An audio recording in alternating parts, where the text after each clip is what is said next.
bonfire was already going when she came around the yew hedge with her boots unlaced, and the steward was crossing the wet grass toward the hives with a torch in his fist. She got there first.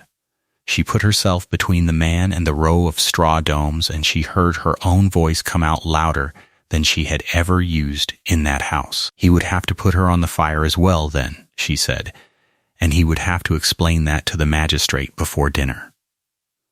Mr. Barnaby Skeet stopped. He was a decent man having a bad year, and he had the face of someone who has done his arithmetic twice and does not enjoy the answer either time.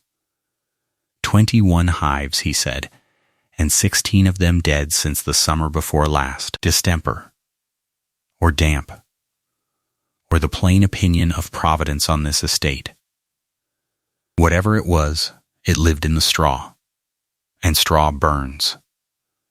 Cheaper to burn it in February than to bury the rest of it in June. Behind him the fire took a bundle of hazel and cracked like a shot, and rooks came up off the elms in a black rag. She said no. She said it flat, without the tremble that had been in everything she had said since October, and afterward she could never account for where the flatness came from, unless it came from her father, who had been dead 4 months, and who had never once in his life raised his voice to any living thing. 7 months from that morning, the Duke of Calden would stand up in a church so full that the doors could not be shut, and he would say a word aloud that had been forbidden on his land for 2 years, and he would say it looking at her. But on that morning, she was nobody at all. She was the companion. She was the girl who read to the old Duchess for 4 hours a day, and got her keep for it and no wages, and who ate at neither table, and whom the household walked past the way you walk past a hall chair.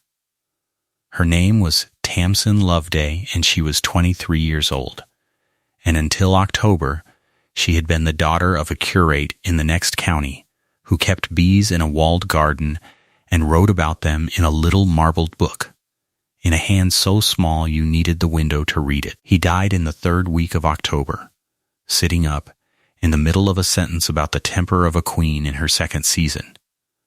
What she remembered was not the dying.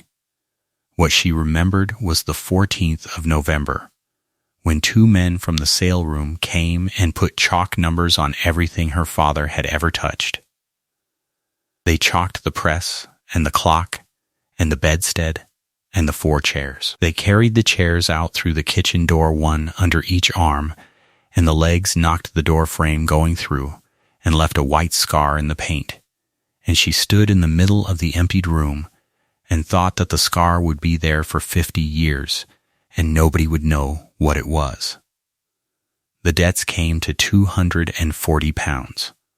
A curate's living was $90 a year. She was allowed to keep his clothes, which were worth nothing, and the marbled book, which was worth less, and her mother's ring, which she sold in Sherborne in December for £9 to pay the men who dug the grave. She wrote to her aunt in Taunton.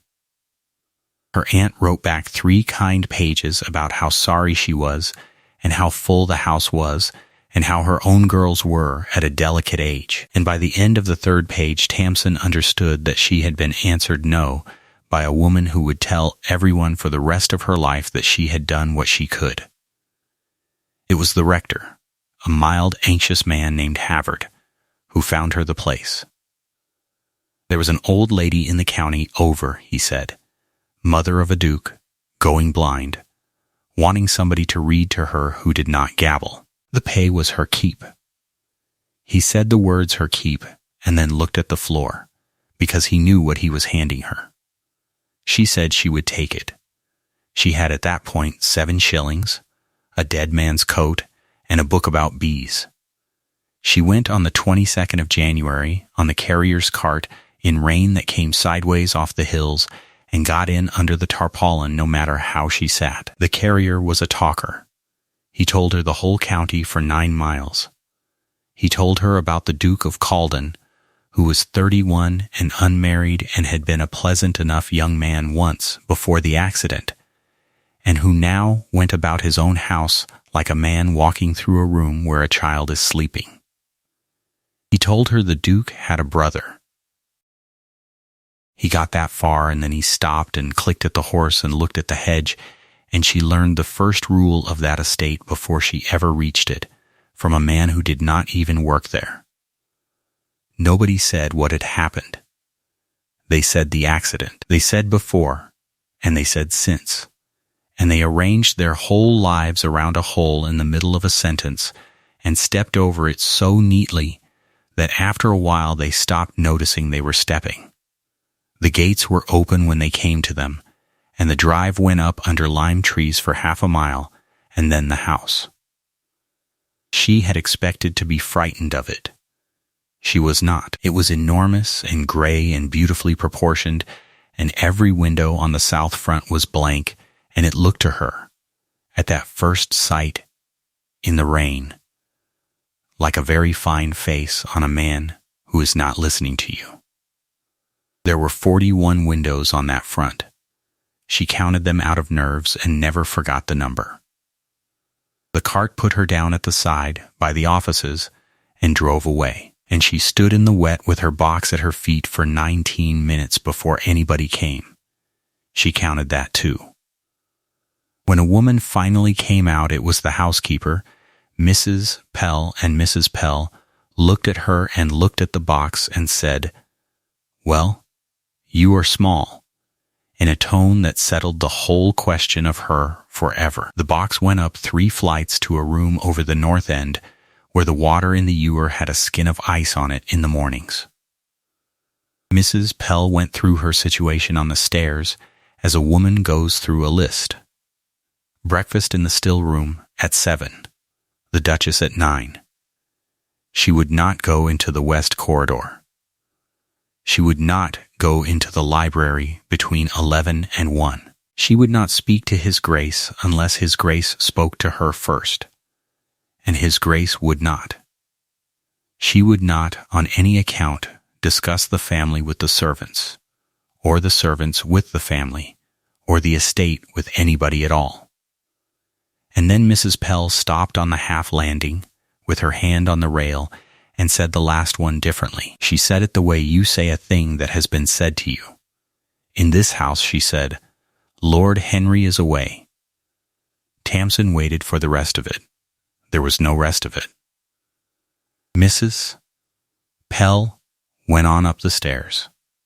That night, at the servants' table, where she was allowed to sit because there was nowhere else to put her, she watched a footman lay a place at the family table through the open door.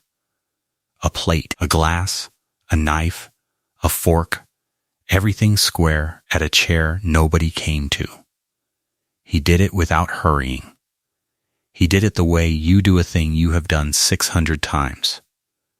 And in the boot room, at the end of the passage, there was a pair of top boots on a boot tree, cleaned, with the leather fed and the tops turned down, and a footman came in at 9 and took them out and cleaned them again. She lay in the cold room over the north end and listened to the house not saying it, and she thought about her father, and about how, the morning after he died, she had gone out to the walled garden before the light was properly up, and stood in front of his hives in her nightgown with the frost coming through her shoes, and knocked on each one with her knuckle, and told them, because you tell them, because he had made her promise she would, in the same voice he used for the tithe accounts, as if it were a piece of ordinary parish business, and not the strangest tenderness she had ever been asked for. She had felt like a fool doing it. She had done it anyway. 11 hives, 11 knocks. The master is dead, and I am staying, and you are to stay with me. And in May, in a garden that belonged to somebody else by then, every one of those 11 stalks had thrown a swarm. The Dowager Duchess received her at 9 in a room on the south front, with 3 windows and a fire built up like a bonfire in a grate, and the first thing she said was, "Come here and stand in the light. I want to see what I have got." Her name was Honoria, and she was 78, and her eyes were going at the center. so that she saw the edges of a room perfectly well and the middle of it as a smear of weather. She had been a great beauty and had not troubled to be sentimental about it. She looked at Tamsin from 3 feet away, turning her head slightly to bring her sideways into the good part of her vision, and said, "You are not pretty, are you?" And Tamsin said, "No, ma'am, not particularly." And the old woman said, "Good. We have had enough of that in this house. Sit down and read me the paper. And start with the shipping. I like the shipping." That was the whole of the interview. It set the shape of the next 8 months. She read the paper, and she read Cowper, and she read letters aloud from women in Bath who had nothing to say, and took 4 sides to say it, and she learned that the old lady could hear a lie at 50 feet and could not abide being managed. At 11 the Duchess wanted her arm, and they would walk, whatever the weather, out along the south front and around the shrubbery, at the pace of a woman who has decided that stopping is the beginning of the end. And it was on the 4th of those walks, in a raw morning at the end of January, that they came around the end of the yew hedge, and Tamsin saw the bee garden and stopped so abruptly that the Duchess's hand tightened on her arm. It was a good garden. That was the thing that hurt. Somebody had built it properly and long ago, a south-facing wall of old brick with the heat still coming out of it in the afternoons, a run of stone benching under a thatched shelter, and 21 skeps in a row, straw domes the color of new bread. It was the garden of a man who had loved this. And it was dead. She could hear it from 30 feet away, or rather she could hear the absence, which for anyone raised in the sound of it is like walking into a house where the clock has been stopped. No hum, no wick of movement at the doors. The alighting boards were clean, and a bee garden in use is never clean. There were dead stalks with the straw gone dark and sunken at the crown where the wet had got in. There was a mouse hole gnawed the size of a shilling in the skirt of the 3rd hive along, and under one of them, the 9th, out of the crack at the bottom, a single bee came out into the cold and walked, not flew, 3 inches and stopped. "What is it?" said the Duchess, and Tamsin said, "Ma'am, your hives are dying." And the old woman was quiet for a moment, and then said, "Yes, we know," in a voice that had something under it, and turned them both around and walked back to the house and did not mention it again for a fortnight. She went back on her own. Of course she did.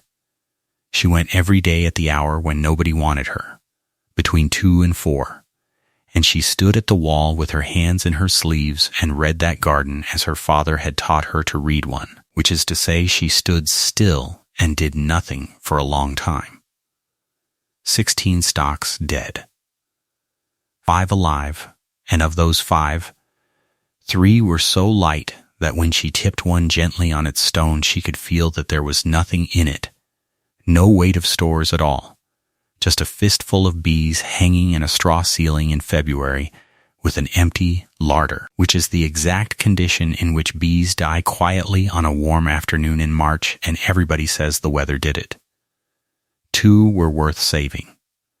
1, the 7th in the row at the west end where the wall came round, was more than worth saving. She got her hand near the door of that one and felt the warmth come out at her. A soft, steady, low-pitched breath of warmth, like a hand held near your face in the dark. And she stood there in the cold with her eyes shut and her father's whole life going through her at once. There was a man watching her. He was up at the top of the steps by the balustrade, and she did not know how long he had been there. He was tall, and he was in his shirt sleeves in February with a coat over his arm as if he had started to put it on an hour ago and got distracted. And he had dark hair that wanted cutting and a face that would have been handsome if anybody had been living in it. She dropped a curtsy with her hands still full of straw. He looked at her. He looked at the hive she had just touched, And then he turned around and went back into the house and did not say one word, and that was the first time Tamsin Loveday met the Duke of Calden. She asked carefully, that evening, in the still room, in the safe hour when Mrs. Pell was doing the plate, not about him, about the garden. Who kept the bees? The undergardener answered her, an old man named Amos Quilter, with a beard like a hedge in November and hands like the roots of a tree, and he answered in about 9 words and then went on shelling broad beans as if that were the end of it. Lord Henry kept them. Tamsin said, kept, past tense, very gently, and the old man's hand stopped in the bowl. He looked at the door. He looked at her, and then he told her, in a voice pitched under the sound of the beans, the second rule of that estate, which was the rule under the first rule, and which she had not been told, because you do not tell a hall chair anything. 2 summers ago, in the July, there had been a death in this family. On the second morning after it, Amos had gone out to the bee garden at first light with a strip of black crepe for each hive, because that is what you do, because his grandmother had done it, and her grandmother had done it, and because the whole county from here to the sea would have called the family barbarians if it had not been done. And he had got 4 of them tied on when his grace came down the steps and took the rest of the crepe out of his hands. He did not shout. Amos said that twice. He did not shout, miss, that is the part you want to understand. He took the crepe, and he untied the 4, and he put the whole lot on the ash pile and burned it. And then he stood there until it had gone, and then he said, quite quietly, that no one on this land would say that word in his hearing or in the hearing of anything else on this land. And he went back up the steps. And that was 2 years ago, in July. And they had not been told. Nobody had knocked on those hives. Nobody had said it. The place had been laid at dinner every night for 580 nights, and the boots had been cleaned every morning, and a young man who had been in the ground for 2 summers was, in the official position of that house, away. And out in the garden the bees had waited for somebody to come and tell them the truth, and nobody had come. And one by one, 16 of them out of 21, they had done what bees do when a house has a lie in it. She carried that for a fortnight and told nobody, because there was nobody to tell. She was a chair. A chair does not have an opinion about the family. And then came the 9th of February, and the smell of wood smoke at 7:30 in the morning, where no smoke ought to be, and her boots unlaced, and the yew hedge, and Mr. Skeet with a torch. So they stood there, the steward and the chair, with the fire going behind him and the dead garden behind her, and after a while he lowered the torch, because he was not a man who could burn a girl, and he said, "All right, miss, tell me what you know." And she told him. She told him that the mouse hole in the 3rd skep was gnawed, not rotted, and that a mouse in a hive in November eats the comb and fouls the rest, and the stock is dead by Candlemas, and no distemper about it.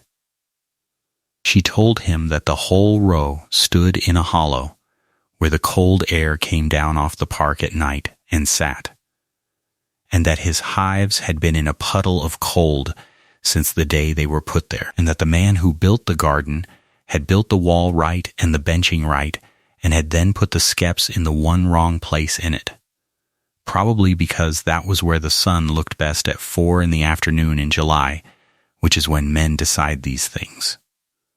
She told him 3 of the 5 living stocks were starving, and that she could tell him the day they would die, near enough, and that it would look exactly like distemper, and would be nothing of the kind.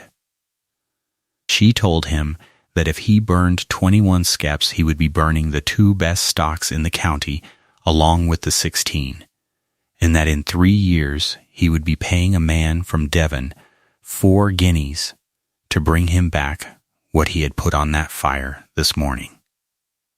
Skeet listened. That is why he is not the villain of this and never was.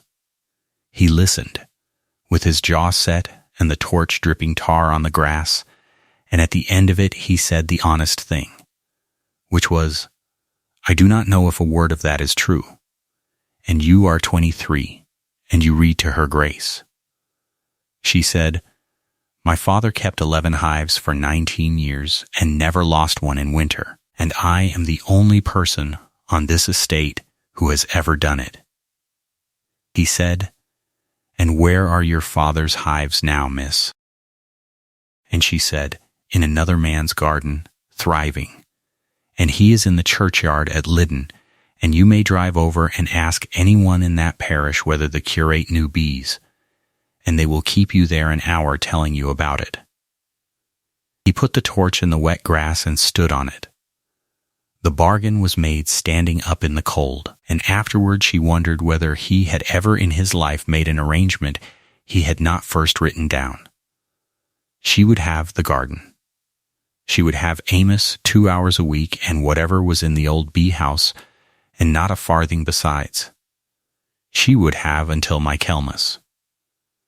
If on the 29th of September that garden had not made this estate a profit, a real one, in weight and in shillings, written in his book, then he would burn the lot on the last day of September and she would never mention it again as long as she lived.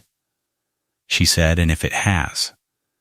And Skeet, who had a sense of humor buried about 4 feet down, said, then I will write it in the book, miss, and I will sign it, and you may frame it. They shook hands on it. He walked back down to the yard and had the fire put out, and told the men it was too wet a morning for burning, which was the first kindness anybody had done her in that county, because it let her win it later without him having lost it in front of them.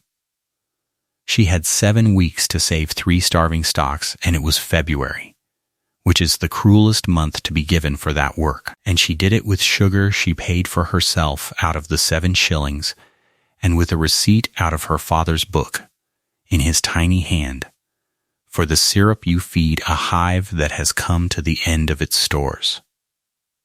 2 parts sugar, 1 part water.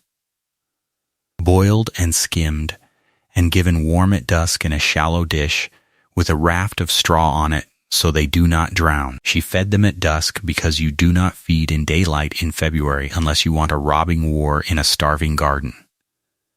She did it with a candle in a horn lantern set on the wall, because she was reading to the Duchess until 4 and dark came at 5, and there was no other hour in the day that belonged to her. And so, for the last 12 days of that month, anyone at the windows on the south front would have seen a small yellow light moving very slowly along the bottom of the garden, stopping, staying, moving on. She was seen. She did not know it yet.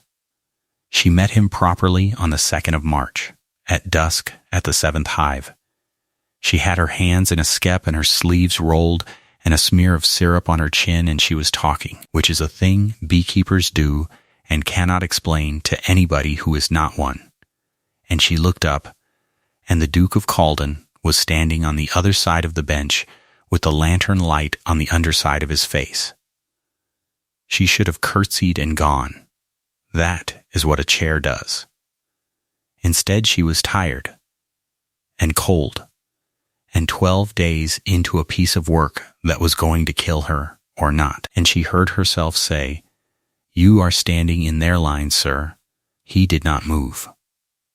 She said it again, without softening it, because it was true, and because she had run out of the strength it takes to be careful. They come in over that wall, and they go straight in at the door, and you are in the road, and if you stand there another minute, one of them will hit you in the face, and you will think she meant it. Move 2 feet to your left, please.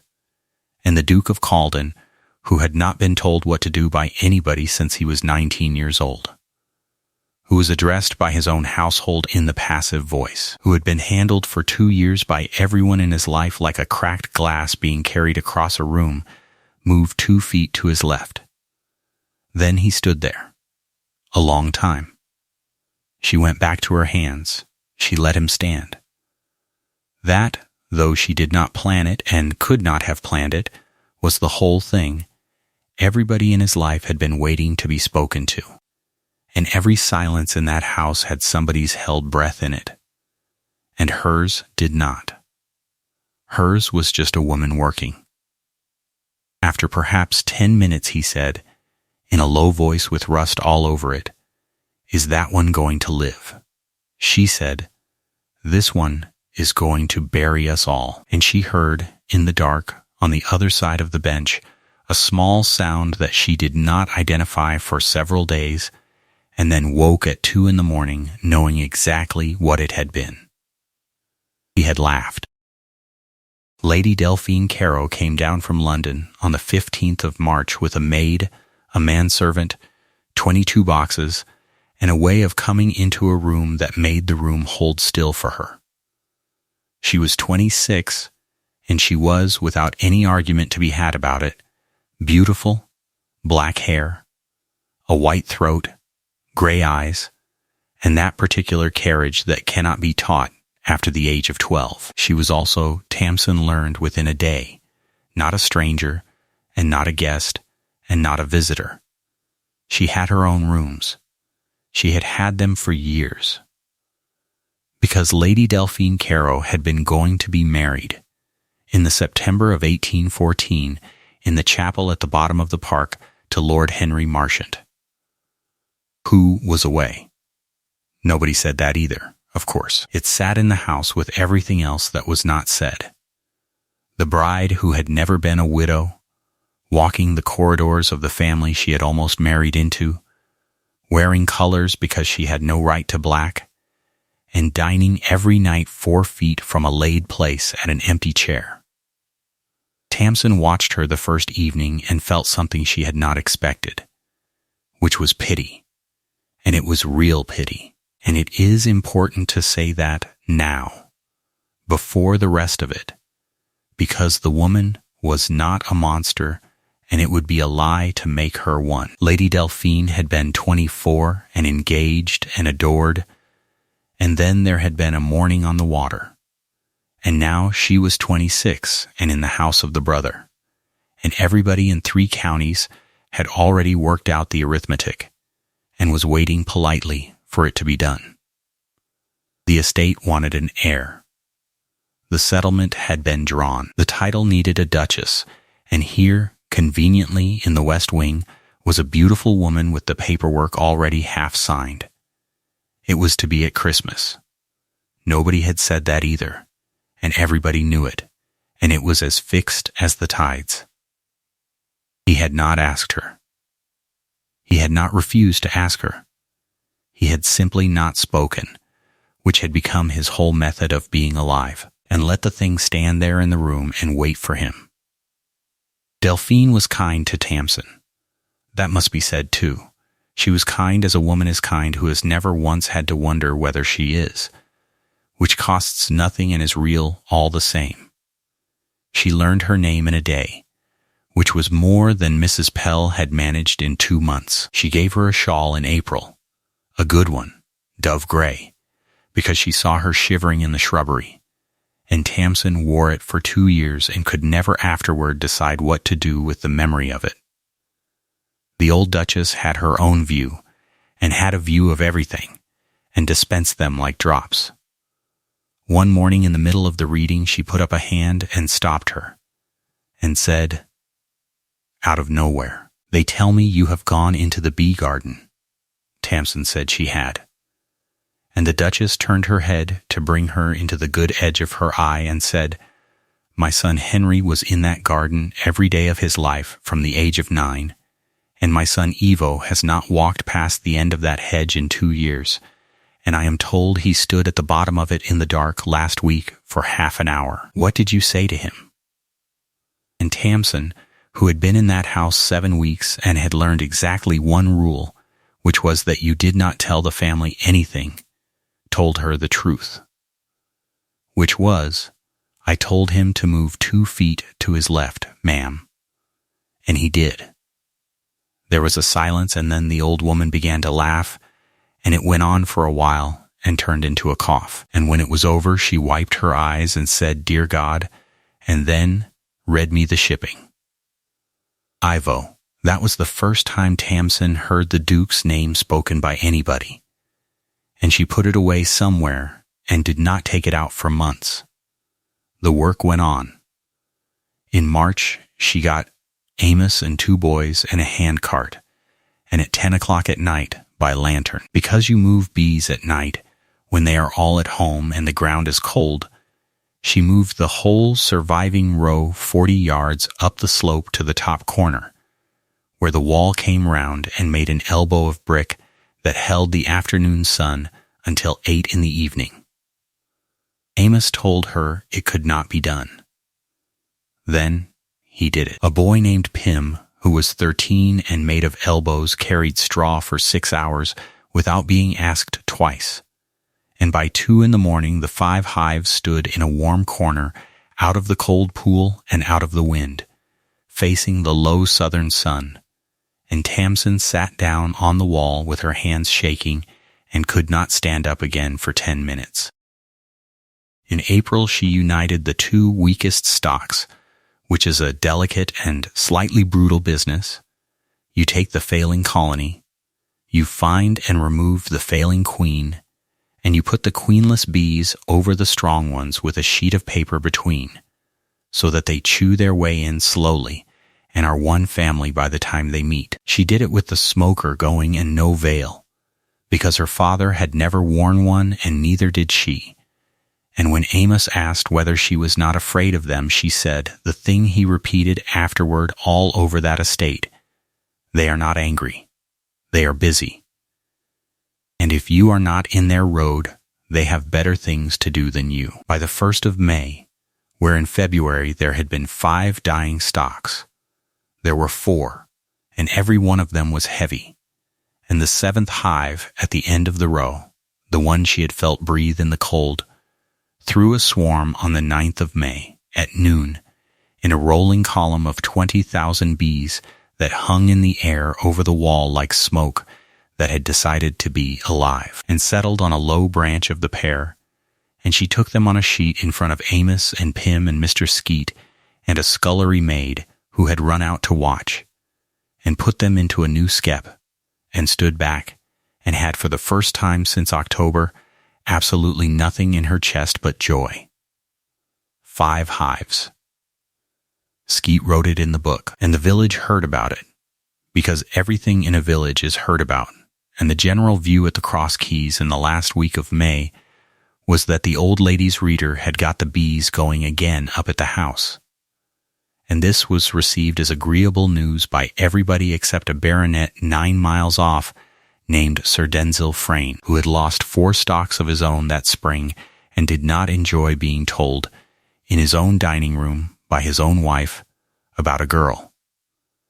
Then came June, and June did not come. You will not have heard of that summer unless somebody in your family kept a diary, but everyone alive in England that year remembered it until they died. There had been a mountain on the other side of the world the year before that had thrown so much of itself into the sky that the sky was still full of it, and the sun that summer came through the cloud like a lamp behind a sheet, and it was cold. Not cool. Cold. There was frost in the 2nd week of June. There was snow on the hills in the middle of July, and a man in the next parish swore to a bishop that he had seen it fall on his standing wheat.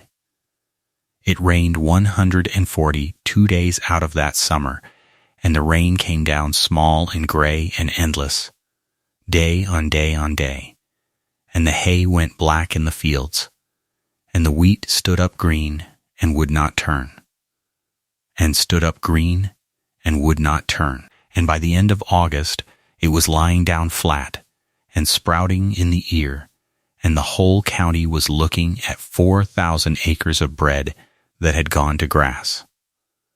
Bread went to 1 and 4 the loaf in Sherborne, and there were men breaking windows over it in Bridport before the month was out.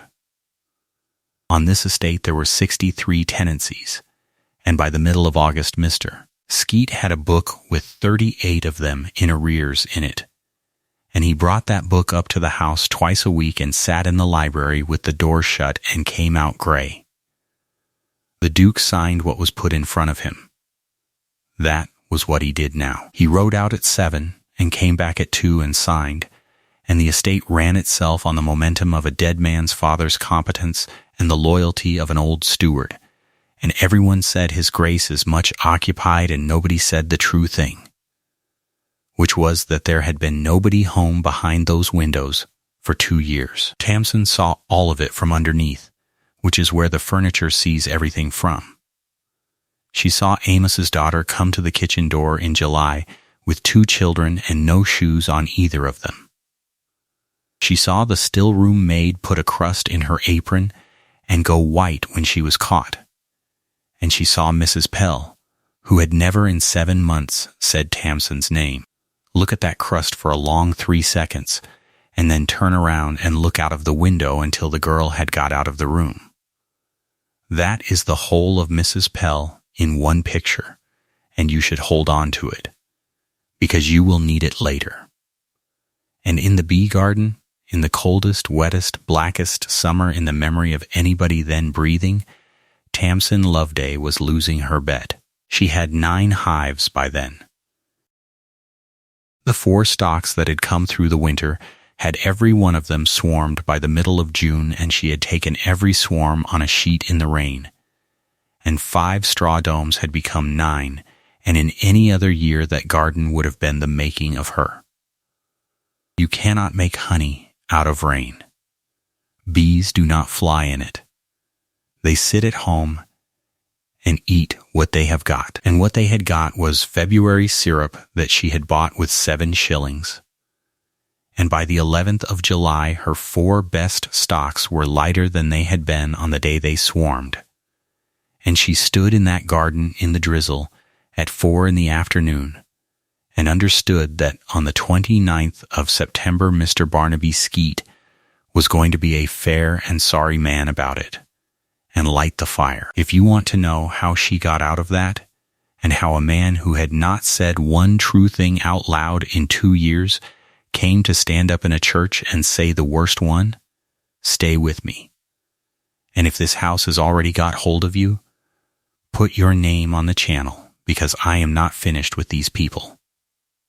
What saved her was the drive, 1/2 mile of lime trees, planted by somebody's great-grandfather, 82 of them, in 2 rows. And lime is the most generous tree in England. For about 17 days a year, it hangs itself with little green yellow flowers and pours nectar out of them so hard that on a warm, still evening you can stand under one and hear it. In an ordinary July, the estate's hives were 400 yards from that drive, which for a bee in bad weather is the difference between a harvest and a hungry week.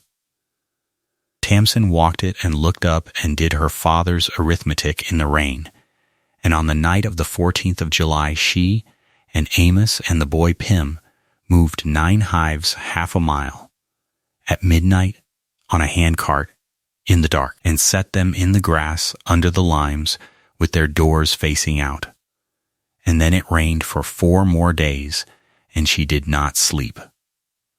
And then, on the 19th of July, England had 1 week of proper weather. 7 days. That was all it got that whole year. And for 7 days, those trees roared. She stood under them at 8 in the evening on the 2nd of those days, with her head back and her mouth open, and the sound coming down out of the leaves like rain going upward. And every bee on that estate was working 16 hours a day at nectar that had been waiting 82 trees deep the whole time, and by the end of that week her hives were heavier than any hive in that county had been since the summer before the death. Then the rain came back and stayed till September, but she had it. In August she took them up onto the heath, which is another thing you do that nobody remembers now, because heather goes on flowering in cold weather when everything else in England has given up, and heather honey is dark and thick and tastes like the ground it came off, and fetches nearly double. The Duke found her there on the 11th of August. She was sitting on a bank of ling with her boots off and a hive on a board in front of her, and it had started to rain again, and he came up the track on a gray horse and stopped and got down and stood and did not say anything, and she did not fill it. That was the thing she gave him that nobody else in his life had ever thought to give him. She let a silence be a silence. After perhaps 2 minutes, he said, "My brother did this." She said, "I know." He said, "In August. Up here." He said, "He had a cart, and it broke, and we carried a hive between us, and he tripped, and we ran, and I have never in my life run like that, and we got into the stream to the waist and stood there." And he laughed once and stopped as though someone had put a hand over his mouth. Tamsin said nothing and did not look at him. She looked at the hive on the board, and after a while she said, "How old were you?" He said, 17, and he was 14. She said, "That is the right age for it." And he said, "For what?" And she said, "For being the one who carries the other end." And then it rained properly, and they came down off the heath together, walking, because he did not get back on the horse. And neither of them said one further word for a mile and a half, and it was, she thought afterward, the least lonely she had been since her father died. After that he came to the garden. Not every day.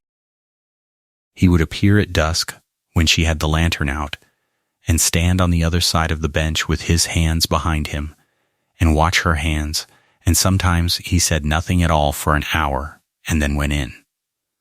And piece by piece, in that way, over 5 weeks, the man began to speak. Not about it. Around it. He told her that his mother could not see the middle of a room any more, and would not admit it, and had walked into a table in June and blamed the table. He told her the roof over the west wing had wanted doing since 1809. He told her that when he was a boy, the household had kept a tame jackdaw that could say 2 words, and both of them were unrepeatable, and his grandmother had adored it.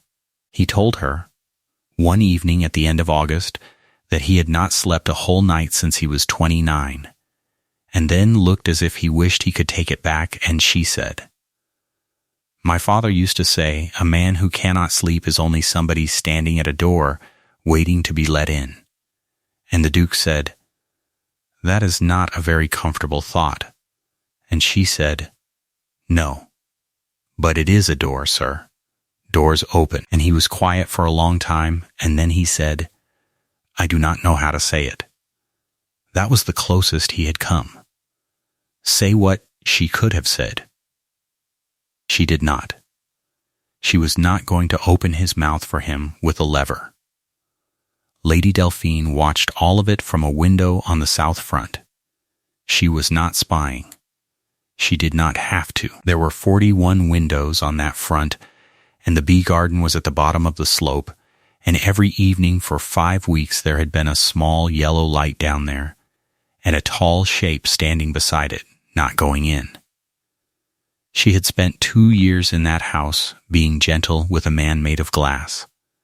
She had learned not to mention the summer, or the water, or boats, or September, or the chapel, or anything else on a list she kept in her head, and had never written down, and could have recited backward in her sleep.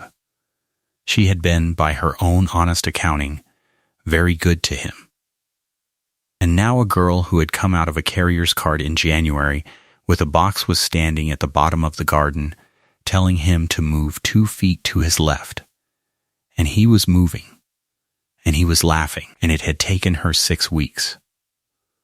On the 1st of September, Lady Delphine came down to the bee garden herself.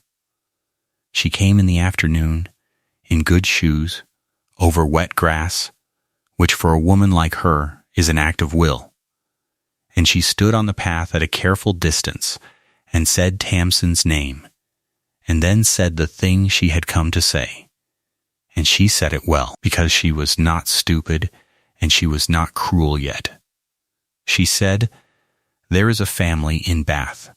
Kingsdown, 2 little girls and a boy, very good people, and they want somebody who can teach and who does not gabble. And it is £90 a year and your own room with a fire in it and a half day on Sunday. I have written to them. They will take you on my word. £90 a year." Tamsin stood there with a hive tool in her hand and did the sum that any woman in her position does instantly and cannot help doing. £90 a year was her father's whole living. It was a bed of her own with a fire in it. It was, for a girl with 7 shillings and no aunt, the entire difference between a life and a long series of other people's back stairs. And it was, she knew perfectly well, also a bribe, and also the most generous bribe she would ever be offered. She said, "May I ask why?" And Lady Delphine, to her eternal credit, did not pretend. She said, "Because I am going to marry him at Christmas, and I have been carrying him for 2 years, and I am not going to be turned out of it in September by a girl in a wet apron." Tamsin said, "He has not asked you." And Lady Delphine said, "No, he has not. He does not ask anybody anything. He has not asked anyone for one thing since the July before last, and if we all wait for him to ask, we will all be dead. Somebody has to run his life for him, and I have been doing it, and I have earned it, and you have been here since January." And she was, in every particular, correct, and Tamsin knew it. She said, "I have a bargain with Mr. Skeet that ends on the 29th of September, and if I go to Bath before then, he burns 21 hives. And 2 of them are all that is left of a garden that a man built with his hands, and I will not do that." And Lady Delphine looked at her for a long moment and said, quietly, and I think without any plan in her head at all yet, only the beginning of the shape of one, "That is not why you are staying." Then she picked her way back up over the wet grass in her good shoes, and Tamsin watched her go, and had a bad feeling and no idea what to do with it. The man from Bristol came on the 4th of September. His name was Job Kettle, and he was a wax chandler, with a yard by the Frome and a face like a bag of tools, and he had come 49 miles on the strength of a letter Tamsin had written to him in July and paid for out of the last of her 7 shillings. He wanted wax.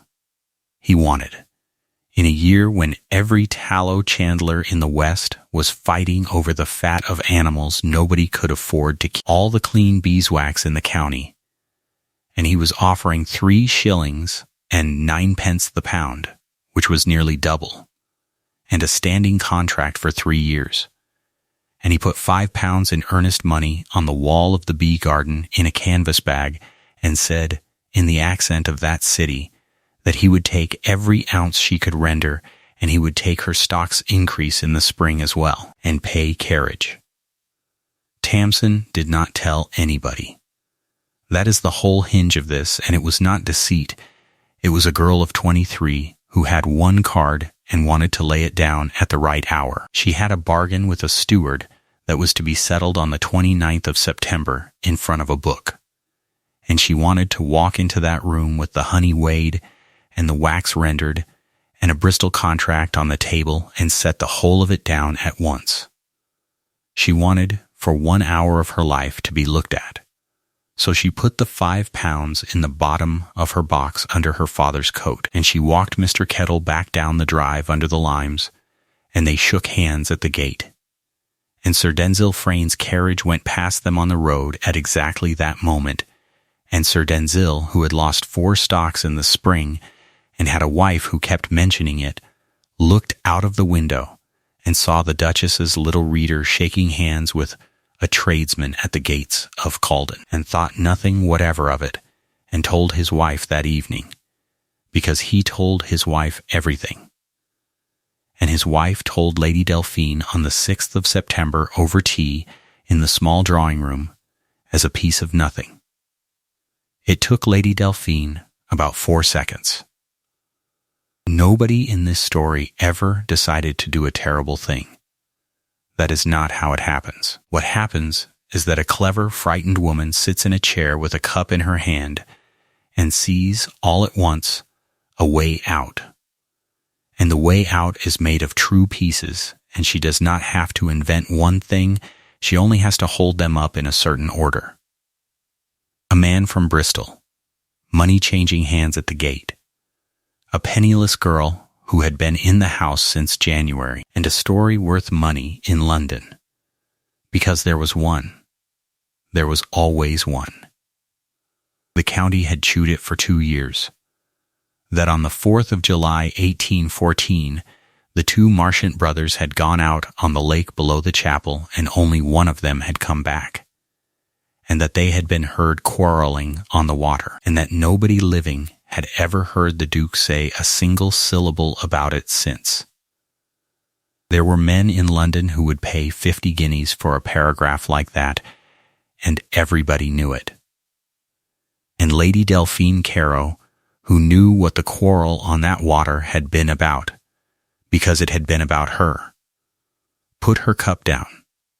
She did not go to the Duke. She went to Sir Denzil Frayne on the 8th of September, and she sat in his wife's drawing room and was very distressed, and said that she had to tell somebody because she did not know what to do, and that she had heard it from the girl's own mouth, in the garden, on the 1st of the month, and had been sick about it ever since. She said the girl had told her that his Grace had let his brother drown, that they had quarreled on the water, that he had watched from the bank and had not gone in, and that the girl had said it with a laugh, and had said that there was money in it, and that a gentleman was coming from Bristol about it. Sir Denzil Frayne said, "Good God, madam."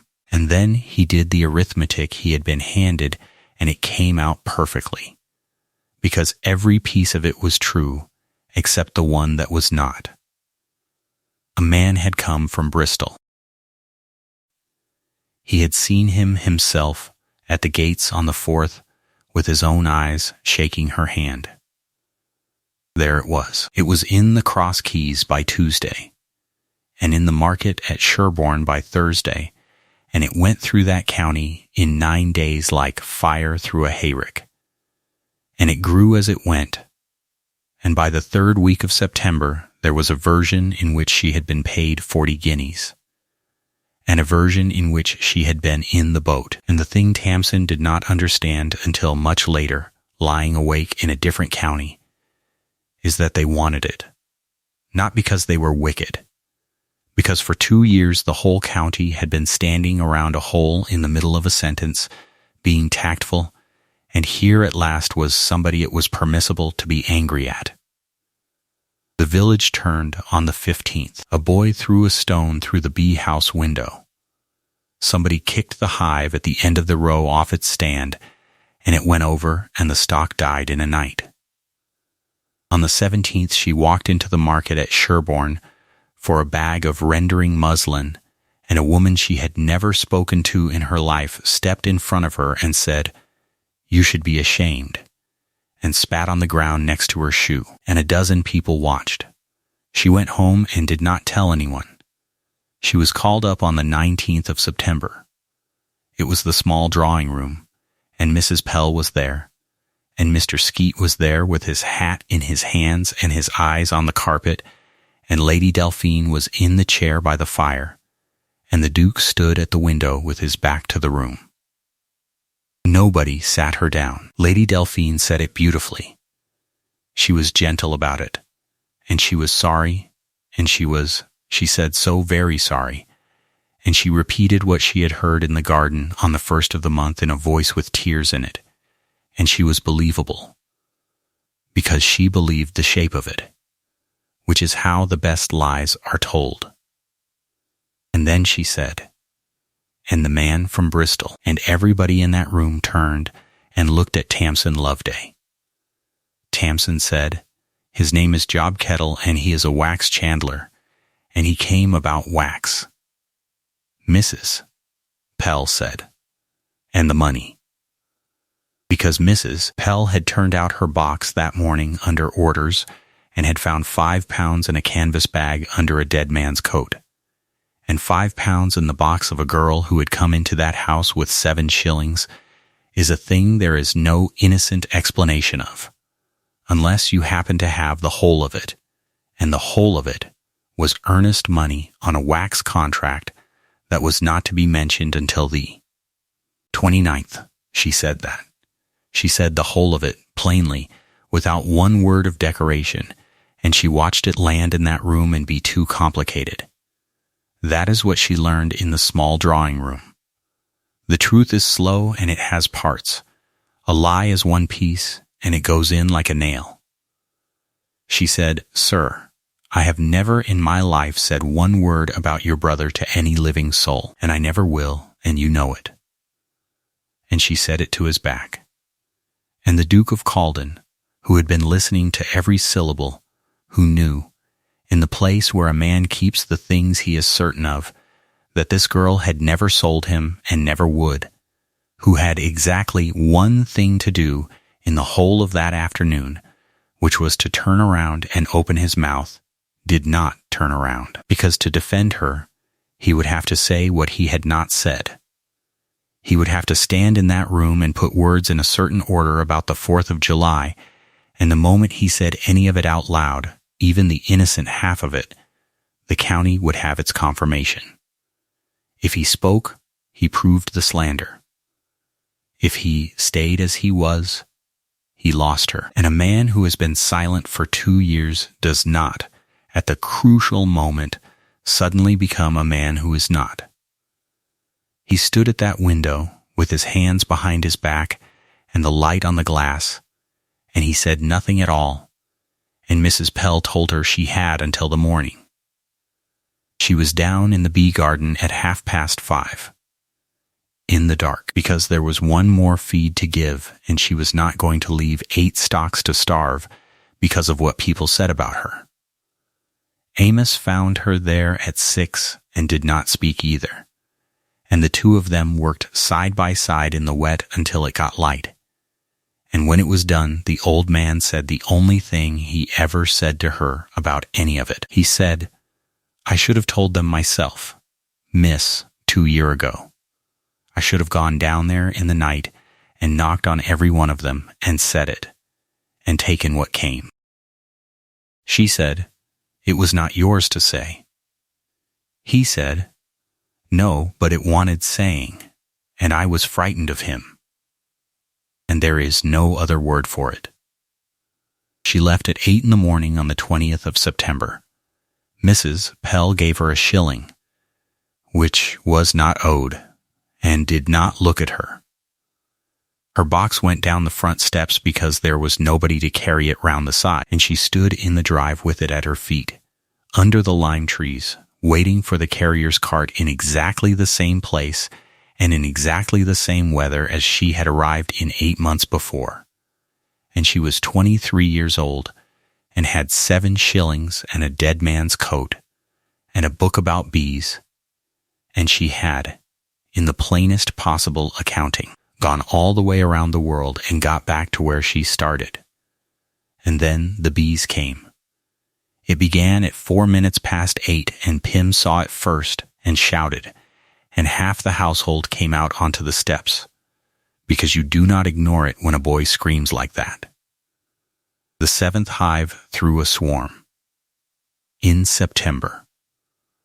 On the 20th of September, in the coldest year anyone could remember, at the end of the worst summer in the history of that county, a stock that had no business doing anything but sitting tight and waiting for winter came boiling out of its door in a column 40 feet high. And it did not settle in the pear tree, and it did not settle on the wall. It went up over the yew hedge, and it crossed the park. There were, by every later account, between 30 and 40 people watching it. The whole kitchen, 4 grooms, the boy, the housekeeper, the steward, an old man with a smoker in his hand, a beautiful woman in the doorway with her hand at her throat, and a duke, on the steps with his face like the inside of a bell. It went the length of the park in the wet gray air, like a rope of smoke that knew the way. And it went down the slope, past the chapel, and out over the water. And it hung there for a moment over the lake, and then it came back to the shore and settled. All of it. 20,000 of them, in a hard, dark cone, on the keel of an upturned boat that had been lying in that boathouse under a sheet since the 4th of July, 1814. Nobody on those steps moved for a long time. Then the Duke of Calden walked down through the park on his own, without a hat, and went into the boathouse he had not entered in 2 years and 2 months, and stood in front of that boat with 20,000 bees humming on the keel of it, and stayed there. And Tamsin Loveday put her box on the carrier's cart and got up beside the driver and went. She would not want that part softened. There was no scene at the gate. She did not look back at the house, because she had her father's rule about that, which was that you do not turn around to look at a thing that is finished with you. You only get a crick in your neck and something to think about at 2 a.m. for the rest of your life. She went 9 miles to Lyddon, where the sexton's widow took her in for 9 pence a week, and she sat in her father's churchyard every afternoon for 8 days, with her hands in her lap, and could not think of one single thing to do next.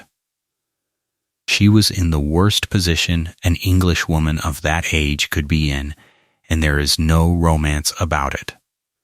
Dismissed without a character, from a duke's house, in a scandal, in a famine year. There was not a family in 3 counties that would have her within a mile of their children now.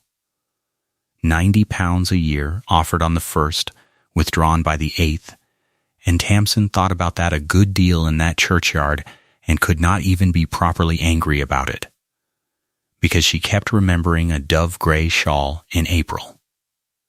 The carriage came for her on the 28th. It came up the lane at Lyddon at 4 p.m, and it had a crest on it, and the whole village came out. And the sexton's widow nearly fainted. And out of it, unassisted, refusing 3 arms, came a nearly blind old woman of 78, who had not been 10 miles from her own house since the year her son died. The Dowager Duchess of Calden stood in a lane full of chickens and turned her head to bring Tamsin sideways into the good edge of her eye, and said, "Get in." Tamsin said, "Ma'am, I am not." And the Duchess said, "Do not be tedious. I have come 9 miles on my kidneys. Get in." And in the carriage, going back, in the dark, with her hands folded on her stick, the old woman said the thing she had come to say. She said, "I have been blind in the middle for 6 years. Do you know what that does? It means I cannot see anybody's face when they lie to me. Only the edges. So I have had to learn to listen instead, which none of the rest of them have ever had to do. And I have listened to that woman for 2 years, and I have listened to you since January, and I know exactly which of you is telling me the truth. And I have known since the first morning when I asked you if you were pretty, and you said no, ma'am, not particularly." She said, "Tomorrow is Michaelmas. There will be a service at 11, because the rector cannot think of anything else to do with a harvest that did not happen, and there will not be a soul in that parish who stays away, because they all want to look at us." She said, "My son will not speak. He has not spoken since they carried his brother up that slope, and I have not once asked him to, because I was frightened of what he might say. And that is my share of this, and I shall carry it. But you are not my son, and you are not frightened of him. And tomorrow morning they are going to say it to your face in front of the whole county, and you are going to answer them, and I am going to sit where he can see you do it." Tamsin said, "Ma'am, if I answer them, I make it worse." And the old woman said, "Yes, Michaelmas Day, the 29th of September, 1816, and the church at the bottom of the park was full at 11:45, and they were standing at the back 3 deep. There was no harvest. That is what nobody in the world remembers about that autumn, that they held the Thanksgiving anyway. The rector, Mr. Ambrose Teal, a mild man with a stammer and a wife and 4 children and no idea on earth what to do, had put on the altar what the parish had actually brought him, which was a sheaf of green sprouted wheat that no baker in England would take, a basket of small bad apples, 3 turnips, and 1 jar of honey, and he stood up in front of 400 hungry people and thanked God for it. And he did it without one word of cant, and it is the reason Tamsin remembered him with love for 50 years. She sat in the family pew, on the aisle, next to a blind old woman who had put her there deliberately, with the whole church looking at the back of her head. The Duke sat at the far end. Lady Delphine sat between them. It went as far as the second lesson. Then Sir Denzil Frayne stood up. He was not a wicked man, and that has to be said as well, and it is the worst thing about the whole business. He was a churchwarden of 40 years, and a magistrate, and he believed entirely that he was doing his duty, and he had been carrying it for 3 weeks, and he could not carry it into a Michaelmas service one more time. He said, "Forgive me," and he said it to the rector, not to her. He said, "I cannot take the sacrament in this church beside that young woman without the thing being said aloud." And then he said it aloud, in a clear country voice, to 400 people, that she had told Lady Delphine Carew that His Grace had let his own brother drown, and that she had sold it to a man from Bristol for money, and that he himself had seen the man shake her hand at the gates on the 4th of this month. It was very quiet. Mr. Teal, who had never in his life been asked to do anything harder, looked down the church at her and said, gently, and he was almost begging her, "Miss Loveday, will you answer it?" She stood up. She was a small woman in a man's coat, and she stood up in the aisle with 400 people looking at her and one man at the end of a pew who would not turn his head, and she did not deny it first. That was the thing. Everybody in that church was braced for the noise of a girl denying, and she did not make it. She said, in the flat, plain voice she had found in front of a bonfire in February, "The man from Bristol is a wax chandler, and I wrote to him in July, and he paid me £5 for a contract for the wax off 9 hives. And the paper is in Mr. Skeet's book if anyone would like to read it, and I did not tell one living person because I wanted to lay it on the table at Michaelmas and be looked at for once in my life, and that is my whole crime. And it is vanity, and I own it." And then she said, as for the rest, "I have never in 8 months heard His Grace say one word about his brother. Not one. Nobody in this church has. That is what is actually wrong here, and every single one of us has been helping. We have laid a place at a table for a dead man for 2 years and called it kindness. We have said away. We have said the accident. And there is a garden at the top of that park with 16 dead hives in it, because not one of us would go down there and say the word, and the bees knew, and they have known the whole time, and they left. Grief that is not said does not stay where you put it. It goes and lives in something else. And that is when the Duke of Calden stood up. He did not come out into the aisle.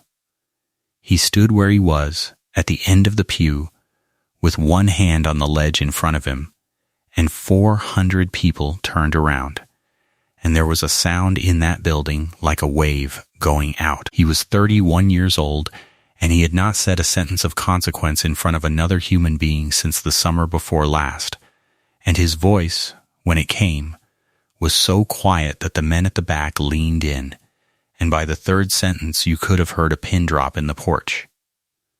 He said, "My brother's name was Henry Marchant, and everybody in this church called him Hal. He was 26. He is not away. He is dead.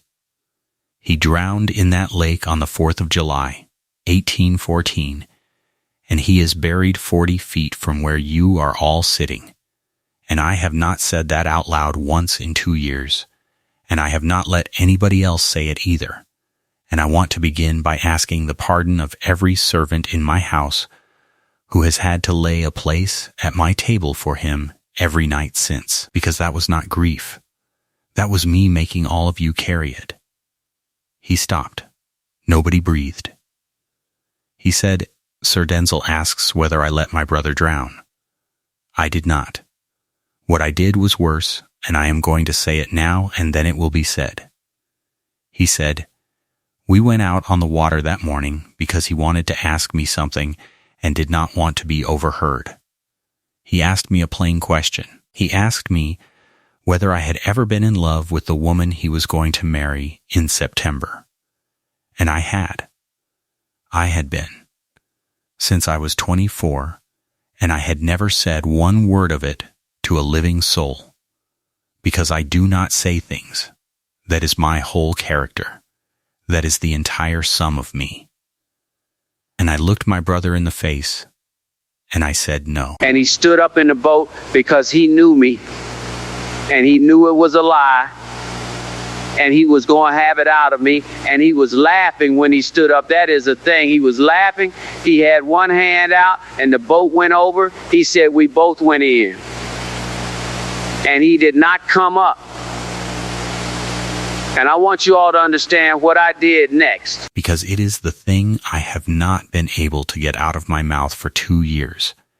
And it is not what Sir Denzil thinks. I thought he was pretending. He had done it since he was 9 years old. Going under and staying under to frighten me. It was his joke. He had done it to me 40 times in that lake, and I trod water 3 feet from where he went in, and I waited for him to come up behind me and laugh. And I counted. I do not know how long. I have counted it every night since, and it is never the same number. And I will never know. And that is my sentence, and I am serving it. He said, then I went down after him. I went down 11 times. The grooms took me out at the 6th attempt, and I fought them, and they let me go. And I went down 5 more. And the last words I ever said to my brother were a lie. And the word was no. And he went into the water believing it. He said, and his voice did not change at all, that is what happened on the 4th of July. Now, the whole of that has been in my mouth for 2 years, and I have never said one syllable of it to anyone. Not to my mother, not to my steward, not to my priest, and not to Miss Loveday, who has been in my house since January, and who has stood at the bottom of my garden with a lantern every evening for a month, and never once asked me a question about it. Which, if you want to know why I am telling you this in a church, is the reason I am telling you this in a church. He said, so Lady Delphine cannot have heard it from her. Nobody can have heard it from her.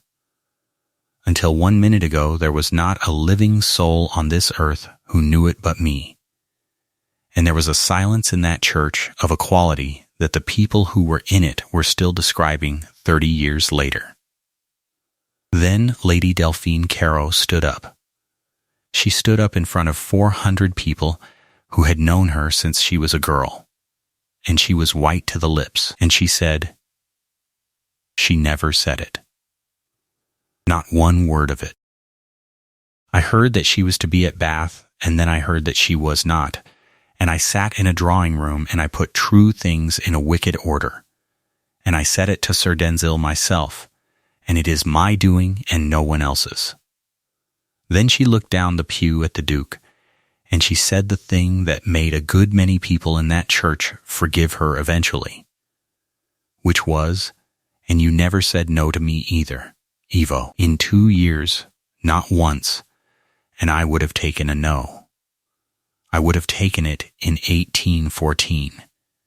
And then she walked out of the church alone, and nobody stopped her. And that was the last time she was ever in that parish. Mr. Barnaby Skeet got to his feet next, with his hat in both hands, and said to the rector, "But loud enough? I was going to burn that garden in February, and she stood in front of it, and told me why I was wrong, and she was right in every particular, and I have got it in my book. I was wrong about the hives. I was wrong about her. And I will say plainly, since we are saying things, that this estate is going into a winter with no wheat, and the only account in my book that has made a shilling of profit this year is hers." Mrs. Pell stood up. Mrs. Pell, who had said, "Well, you were small," in the rain in January, and had never once used her name. She said, "I turned out her box. I found the £5, and she told me straight out what it was, and I did not believe her. And I want it known that I did not believe her, because it was easier. And I have been in service 39 years, and I have never been ashamed of anything I did in a house until the 19th of this month." And Sir Denzil Frayne, who had started it, put both hands on the pew in front of him, and stood there for a while, and then said, "I have been a magistrate in this county for 40 years, and I took one lady's word, and I never once asked the girl. That is the whole of what I did. I am ashamed, and I shall not stand for the bench again." And then the Duke of Calden came out into the aisle and walked down it, past all of them, and stopped in front of a small woman in a dead man's coat, and did the one thing that a man like that finds harder than any of it. He asked for something. He said, "Miss Loveday, I want to tell them. Today now, before I lose my nerve, because I am going to lose it, I can feel it going. And I do not know the words, and I cannot do it on my own. Will you come and do it with me?" And Tamsin Loveday, in front of 400 people, said, "Fetch the crepe." They walked up through the park, and the whole church came behind them. Nobody organized it. 400 people came up that slope in the wet gray air of Michaelmas Day, the rector in his surplice, the old duchess on the arm of her steward, the grooms, the kitchen, the boy Pym running, and the sexton's widow from 9 miles off, who had come to see what became of her lodger. And they came around the yew hedge into the bee garden, and stood back, and left the last 20 feet of it to 2 people. Amos Quilter had the crepe. He had had it for 2 years and 2 months, in a drawer in the bee house, black, folded, 9 strips of it, because he had never been able to make himself throw it away. He gave it to her, and she gave it to him. She said, "It was yours to say first, and you have waited long enough." So the old man tied the first strip on with his hands shaking, and he knocked on the crown of it with 1 knuckle 3 times, the way his grandmother had done it, and he said, plain and loud, in the accent of that ground, "Master Hal is dead." And she tied the second, and she said it. And the third and fourth and fifth went to Mrs. Pell, and to Mr. Skeet, and to the boy, and each of them knocked and said it out loud, and by the 5th there were 400 people crying in a garden. And the last 4 hives were the Duke's. He went along them on his own. He tied the creep. He knocked with 1 knuckle, 3 times, on each one, and he said 4 times, in a voice that did not hold and did not need to, "My brother is dead. I am the master now. Stay with me." And when the last one was said, that whole garden went up. Every hive at once. Not angry. She said afterward that she had heard it 3 times in her life, and it was never anger. A long, low, rising roar out of the straw, the sound bees make when they are told something and have decided, and it went on for nearly a minute, and every soul on that slope heard it. And the Duke of Calden went down on the grass on his knees in front of a beehive and wept like a boy of 9. And Tamsin Loveday put her hand on the back of his head and let him. The bargain fell due that same evening, because Michaelmas is Michaelmas, and Barnaby Skeet had never in his life let a date go past unsettled. They did it properly, in the library, at 8 o'clock, with the book open and a candle at his elbow, and he made her stand there while he wrote it out and read it back. 9 stocks alive out of 5. 192 pounds of honey off a summer that had produced no wheat, no hay, no fruit, and no barley in that entire county. 26 pounds of clean rendered wax. Wax sold at 3 shillings and 9 pence the pound against a Bristol contract for 3 years with the carriage paid, honey at 1 and 8 pence, and a clear profit on the garden, after the sugar and the muslin and the boys' wages, of 22 pounds, 4 shillings and 6 pence. 22 pounds. In the ledger of an estate with 63 tenancies, it is a joke, and Skeet did not laugh, because it was the only line in that book with a black figure at the end of it in the whole year of 1816, and both of them knew what it actually was, which was not money. He signed it. He turned the book round and pushed it across the table and said, "There, miss, and you may frame it, and I keep my word." She did frame it. It hung in a passage in that house for 60 years, and the great-grandchildren of the people in this story used to be shown it and were mostly bored.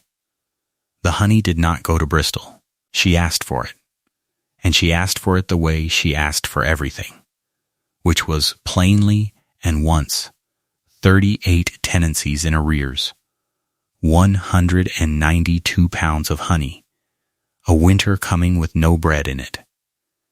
It went out in the first week of October, in jars with no label on them, 5 pounds to a house, and the Duke took it round himself on the gray horse. And that is the winter the county stopped talking about the accident and started talking about him, which is not the same thing as being forgiven and is the beginning of it.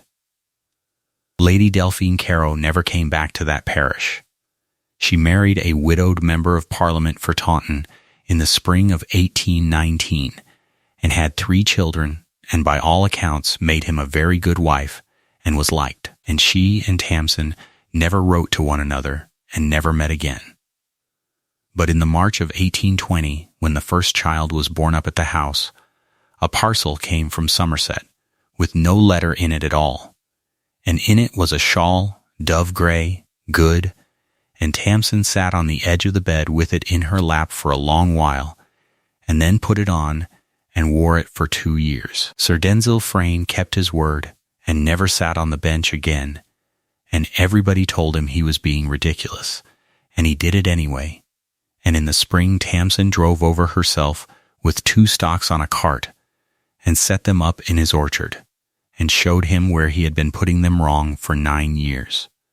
And he kept bees until he died. Barnaby Skeet stayed steward for 22 more years, and kept a marbled book in a tiny hand on the corner of his desk, and made every under-steward he ever trained read it. Mrs.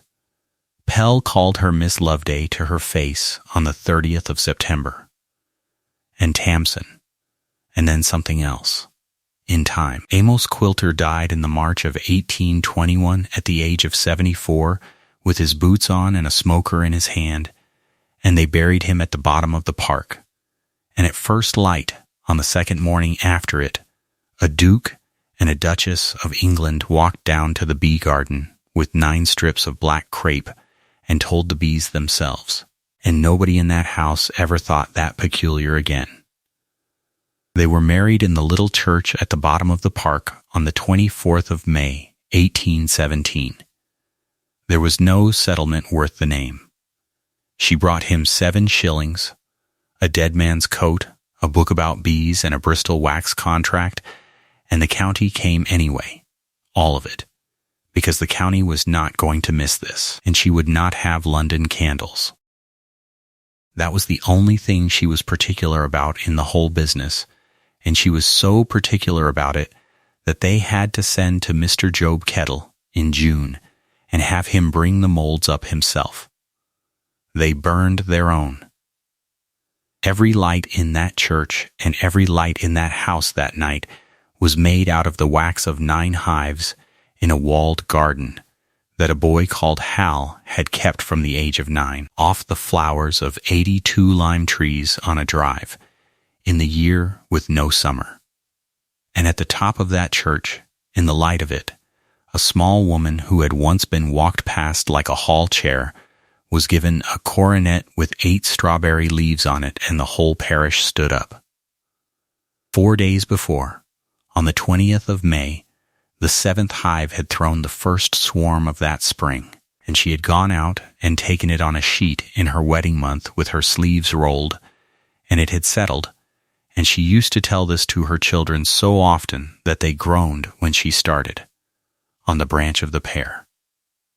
There is one more thing, and then I will let you go. The old Duchess lived to 86 and went entirely blind at the end and never complained about it once. And on the day she died, she made her daughter-in-law sit down and put a key in her hand and told her about a japanned box in the bottom of the desk in the west corridor, the room nobody went into, and said, "There are 11 letters in there in Hall's hand, and I have never opened one of them. And there is a reason I have never opened them.